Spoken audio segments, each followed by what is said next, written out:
Vietnam येथील garment फॅक्टरीमध्ये कामगारांनी उभ्या केलेल्या साखळी पद्धतीमुळे सरासरी एका कामगाराकडून 40 नग तयार होतात असा अनुभव आल्याचं असोसिएटेड गारमेंट क्लस्टर फाउंडेशनचे डायरेक्टर अजय रंगरेज यांनी सांगितलं। जगातील अग्रगण्य शिवणयंत्र उत्पादक कंपनीच्या जॅक शिलाई मशीन यांनी आयोजित केलेल्या व्हिएतनाम येथील अभ्यास दौऱ्यासाठी गेलेल्या सोलापूरमधील गारमेंट उद्योजकांकडून तेथील अत्याधुनिक मशीन्स आणि कामाची पद्धत पाहून एकूणच युनिफॉर्म गारमेंटच्या उत्पादन वाढीसाठी येथील अत्याधुनिक पद्धती वापरायला काहीच हरकत नाही असं मत झालं असल्याचं असोसिएटेड गारमेंट क्लस्टर फाउंडेशनचे डायरेक्टर अजय रंगरेज यांनी सांगितलं।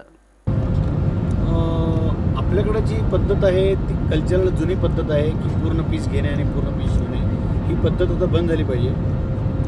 त्याचं मागचं कारण असं सांगू इच्छितो मी, आपल्याकडं ॲव्हरेजली एक कामगार 15 पीस, 24 पीस, 30 पीस शिवतो पूर्ण पीस। तसं इथं आम्हाला निदर्शनात आलं की लाईन पद्धतीने काम केल्यामुळे एका कामगाराचा ॲव्हरेज 60 पीसवर चाललेला आहे।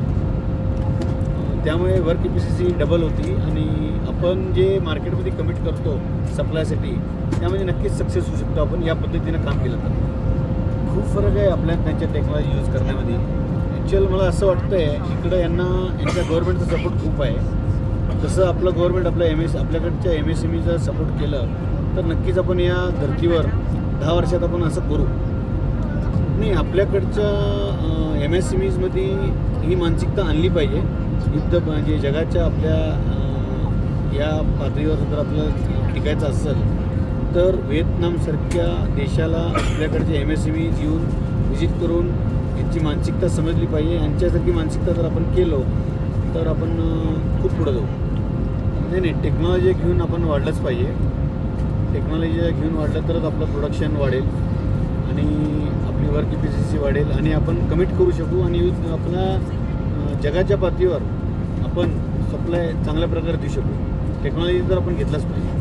13 ते 17 जून या कालावधीत व्हिएतनाममधील हो ची मिन्ह सिटी येथील विशेष गारमेंट मॅन्युफॅक्चरिंग कारखान्यातील अनुभव सांगताना रंगरेज म्हणाले की प्रत्येक कामगार हा व्हिएतनाममध्ये साखळी पद्धतीनंच काम करतो आणि प्रत्येक फॅक्टरी त्याच प्रकारे काम करते, म्हणून त्यांची उत्पादन क्षमता वाढत असताना दिसून येतं असं लक्षात आलं। या व्हिएतनाम दौऱ्यामुळं सोलापूरच्या युनिफॉर्म उद्योगाला आधुनिक तंत्रज्ञानाची जोड मिळेल, तसंच आंतरराष्ट्रीय स्तरावर अधिक सक्षम आणि स्पर्धात्मक दृष्टीनं हा अभ्यास दौरा खूप महत्त्वाचा झाला आहे। याचं नियोजन जॅक कंपनीचे अधिकृत विक्रेते कोयना शिलाई मशीनचे गणेश सुत्रावे यांच्या विशेष प्रयत्नामुळंच शक्य झाल्यानं टीमनं कृतज्ञता व्यक्त केली।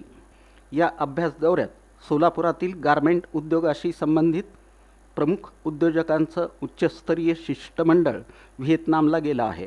त्यात प्रामुख्यानं सोलापूर गारमेंट मॅन्युफॅक्चर असोसिएशनचे अध्यक्ष सतीश पवार यांच्या नेतृत्वाखाली असोसिएशनचे उपाध्यक्ष रमेश डाकलिया, खजिनदार Shrikant Ambure, director Anand Jhad, CMAI western रिजनचे डायरेक्टर अमित कुमार जैन तसंच अजय रंगरेज यांचा समावेश आहे।